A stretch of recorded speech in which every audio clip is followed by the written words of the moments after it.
Hello hello यहाँ लगी था कि खाली भोजपुरी बजाई ना हो। चलिए कोई बात नहीं, ठीक है, रुकी मत, चलते रहे। हेलो हेलो हेलो चलिए, जितना भी हमारा भाई लोग गार्जियन लोग आइल बनी, सब कोई के एक बार से गोड़ छू के गोड़ लगे तनी हमरा ताली बजा के आशीर्वाद दे लो। ऐसे ही हल्ला करके। हेलो हेलो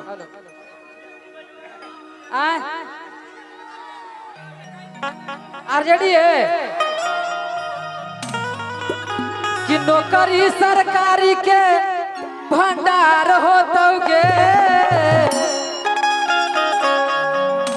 अब भैया तेजस्वी के सरकार होतोगे। हमार सबसे ब्लास्ट गीत आरजेडी के कौन वाला है, एक बार आप लोग आइएगा तो, कि लालू यादव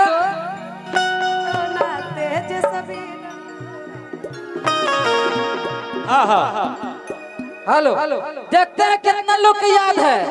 अगर कितना लोग सुने हाथ उठाइए तो एक बार बिना रिदम के आप सब गाइए कि लालू यादव तेजस्वी डरता रे। आयो बरी आरजेडी पार्टी,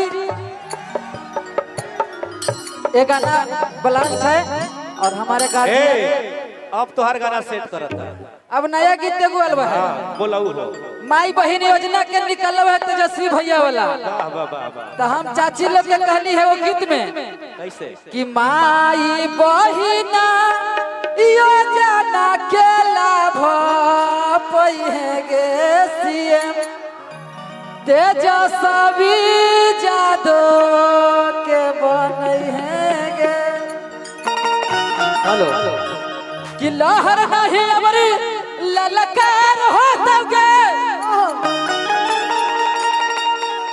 भैया, अब बिहार में तेजस्वी के सरकार होतोगे, बिहार में तेजस्वी के सरकार होतोगे। लहर नहीं हमारी ललकार होतोगे,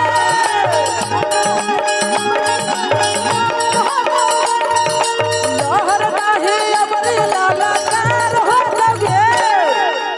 आरजेडी ऐसा अब बिहार में तेजस्वी के सरकार होतोगे, बिहार में तेजस्वी के सरकार होतोगे। बिहार में